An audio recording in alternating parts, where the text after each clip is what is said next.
एकनाथ शिंदे पुन्हा उद्धव ठाकरेंना मोठा धक्का देणार आहेत। ठाकरेंचे 4 आमदार शिवसेनेच्या संपर्कात असल्याचं विधान उदय सामंत यांनी केलंय। ठाकरेंच्या 3 खासदारांनी शिंदेंची भेट घेतली तर काँग्रेसचे 5 आमदार शिंदेंना भेटून गेलेत असंही सामंत म्हणाले। मातोश्री परिसरात मुख्यमंत्री एकनाथ शिंदेंची बॅनरबाजी पाहायला मिळतेय। उद्या शिवसेना उद्धव बाळासाहेब ठाकरे पक्ष आणि शिवसेना या दोघांचेही मेळावे होणार आहेत। मेळाव्याच्या पार्श्वभूमीवर शक्ती प्रदर्शन पाहायला मिळतंय।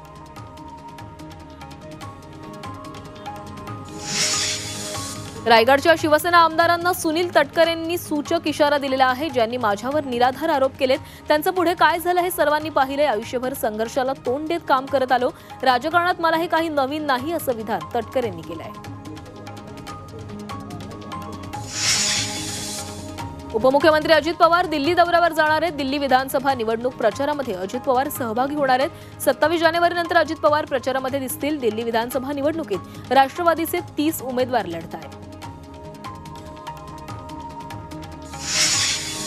उपमुख्यमंत्री अजित पवार यांच्या देवगिरी निवासस्थानी मंगळवारी पार पडलेल्या बैठकीमध्ये मंत्र्यांना सक्त सूचना देण्यात आल्याची माहिती आहे। सरकारी योजना तसंच आगामी विविध धोरणांबाबत मुख्यमंत्री आणि उपमुख्यमंत्री यांनीच या विषयांवर बोलावं। कोणत्याही प्रकारे वाद निर्माण होतील अशी वक्तव्य टाळा अशा सूचना अजित पवारांनी मंत्र्यांना दिल्याचं कळतंय।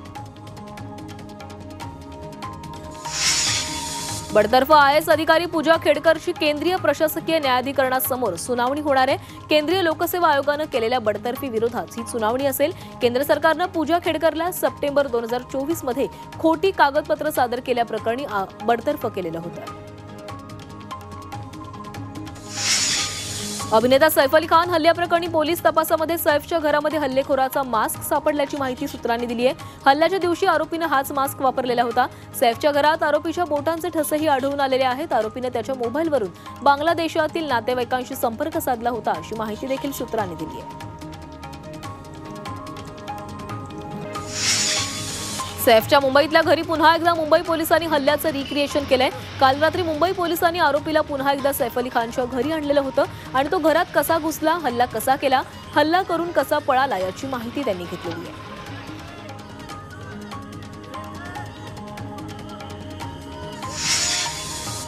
सैफ अली खानच्या हल्ल्याबाबत शिवसेना नेते संजय निरुपम यांनी सवाल उपस्थित केलेत। सैफ अली खानच्या शरीरात चाकूचा तुकडा अडकला होता। त्याच्यावर तब्बल 6 तास ऑपरेशन झालं, मात्र 5 दिवसातच तो एवढा फिट कसा असा सवाल संजय निरुपम यांनी उपस्थित केलाय।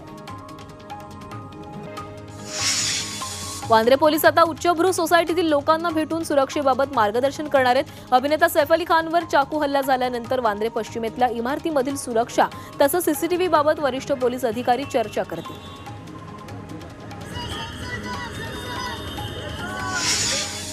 मुंबईच्या मालाडमधील एका प्रकरणावरून हायकोर्टानं ईडीला दणका दिला। एका विकासकाविरुद्ध खोटा फौजदारी खटला सुरू केल्याबद्दल कारवाई झाली आहे। ईडीसह तक्रारदाराला मुंबई हायकोर्टाकडून 1 लाखांचा दंड ठोठावण्यात आलाय। यंत्रणांनी कायद्याच्या चौकटीत राहून काम करावं असे निर्देश देखील हायकोर्टानं दिले।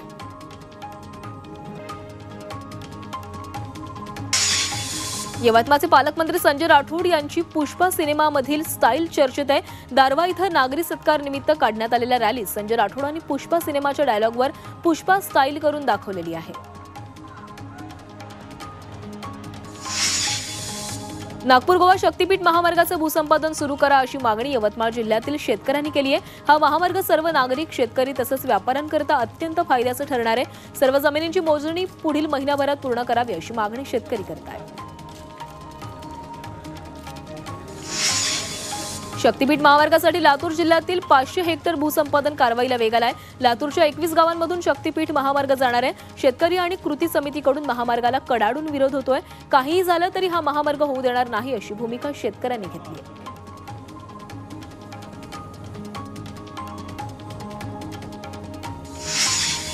वाशिममध्ये महिलांनी मकर संक्रांतीत वापरलेल्या मडक्याचा विद्यार्थ्यांनी वृक्ष संवर्धनासाठी वापर केलाय।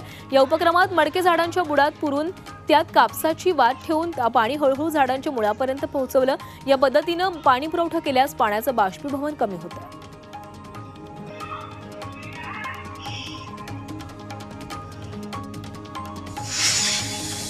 मुंबई महापालिकेच्या विद्यार्थ्यांना व्याकरणाचे धडे देण्यात येणार आहेत। नवीन शैक्षणिक वर्षात महापालिकेच्या शाळांमधील इयत्ता 9वी आणि 10वीच्या 40,000 विद्यार्थ्यांना व्याकरण शिकवलं जाणार आहे। त्यासाठी व्याकरण पुस्तक संच देण्यात येणार आहे, तर त्याच्या खरेदीची प्रक्रिया पूर्ण झाली आहे।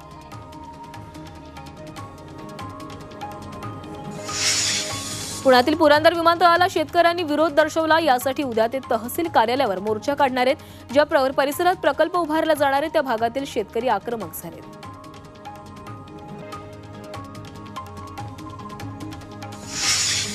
वाशिम शहरातील पाटणी चौकातील महात्मा फुले भाजीपाला मार्केटमध्ये घाणीचं साम्राज्य पसरलंय। यामुळे नागरिक आणि व्यापाऱ्यांना मोठा त्रास सहन करावा लागतोय। विशेषतः दुर्गंधी आणि कचऱ्यामुळे आरोग्याच्या समस्या निर्माण होण्याचा धोका आहे। पिंपरी चिंचवडच्या इंजवडी ते छत्रपती शिवाजीनगर मेट्रो मार्गाला आणखी 6 महिन्यांचा कालावधी लागणार आहे। ठेकेदारांना मार्च 2025 पर्यंत काम पूर्ण होणार असल्याचं म्हटलं होतं, मात्र अद्याप काही मेट्रो स्थानकांचं काम रखडल्यानं ऑक्टोबर पर्यंत वाट पाहावी लागणार आहे।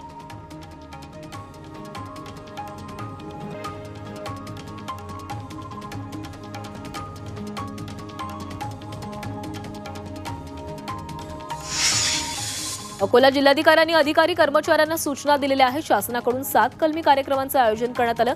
यावेळी 100 दिवसात गतिमान सेवा, स्वच्छ सुंदर कार्यालय, प्रलंबित प्रकरणाचा संपूर्ण निपटारा, नागरिकांना सहज सुलभ भाषेमध्ये माहिती मिळेल अशी व्यवस्था करावी अशी सूचना देण्यात आली आहे।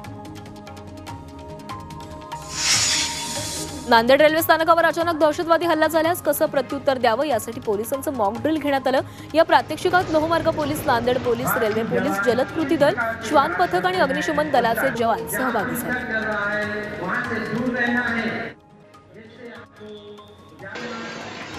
मालेगाव शहरात चौकाचौकातील अतिक्रमण हटवण्यात येतं। आयुक्तांच्या आदेशानंतर मालेगावात विशेष पथकाकडून अतिक्रमण विरोधी कारवाई करण्यात येते। नागरिकांच्या तक्रारींचा विचार करता महानगरपालिकेचं अतिक्रमण विभाग चांगलंच अलर्ट मोडवर आलं।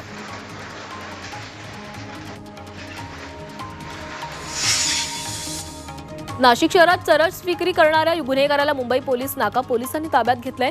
पोलिसांनी त्याच्याकडून 49 ग्रॅम चरस जप्त केलाय। द्वारका परिसरात पोलिसांनी सापळा रचून ही कारवाई केली आहे। सांगलीच्या विटा येथील शासकीय निवासी शाळेतील विषबाधा झालेल्या विद्यार्थ्यांची संख्या 29 वर गेली आहे। यापैकी काही विद्यार्थ्यांना घरी सोडण्यात आलेलं आहे, मात्र काहींची प्रकृती गंभीर आहे। राष्ट्रवादी काँग्रेस शरद पवार गटाचे नेते वैभव पाटील यांनी विद्यार्थ्यांची भेट घेतली आहे। सोलापुरात 2 वर्षात 2 लाखांपेक्षा अधिक बेशिस्त वाहन चालकांवर कारवाई करण्यात आली। त्यांच्याकडून 35 कोटींचा दंड वसूल करण्यात आलेला आहे। यामध्ये विना helmet, triple seat, mobile talking अशा प्रकारे नियमभंग करणाऱ्या चालकांवर कारवाई करण्यात आली आहे।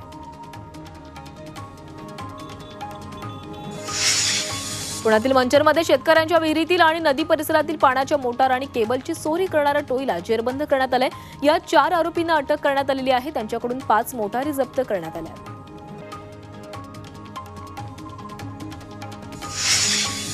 साताऱ्यातील कराड तालुक्यातील घरफोडी करणाऱ्याला पोलिसांनी अटक केलेली आहे। त्याच्याकडून 36 इंच LED टीव्ही, सायकल, शेगडी, शिलाई मशीन असा मुद्देमाल हस्तगत करण्यात आलाय। त्याची आणखी चौकशी केल्यानंतर अनेक घरफोडीत या संशयित आरोपीचा हात असल्याचं समोर आलंय। शिरूरमध्ये चोरट्यांनी उच्छाद मांडलाय। सादल गावमध्ये 2 घरात चोरीची घटना घडली आहे। सोनं आणि चांदीचे दागिने आणि रोख रकमेसह लाखोंच्या ऐवजावर डल्ला मारण्यात आला। वाढत्या चोरीच्या घटनांमुळे नागरिक भयभीत झालेले आहेत। दरम्यान शिरूर पोलिसात गुन्हा दाखल करण्यात आला आहे।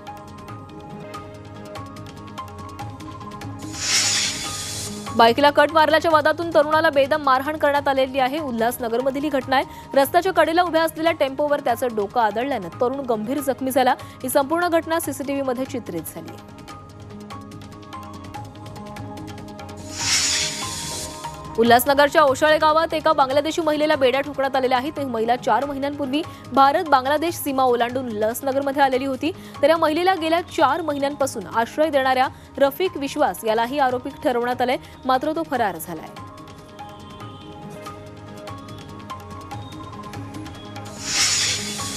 अंबरनाथमध्ये चर्चमधलं वादन साहित्य चोरीला गेलेलं आहे। 2 चोरट्यांनी पियानो, एम्प्लिफायर लंपास केलेला आहे। दरम्यान पोलिसांनी दोन्ही आरोपींना अटक केली आहे। त्यांच्याकडून मुद्देमाल हस्तगत करण्यात आला आहे।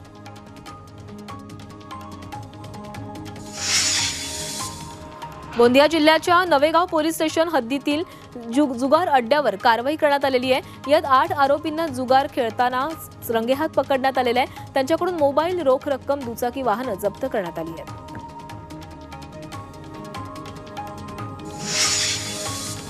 सोलापूर ते पंढरपूर ई बसला प्रारंभ झालेला आहे। राज्य परिवहन महामंडळाकडून 2 गाड्या सोडण्यात आल्यात। त्यामुळे सावळ्या विठुरायाच्या दर्शनासाठी अवघ्या 165 रुपयांमध्ये सव्वा तासात पंढरी गाठता येणार आहे। सरासरी प्रत्येक 1-2 तासाला सोलापूर पंढरपूर बस सेवा उपलब्ध असणार आहे।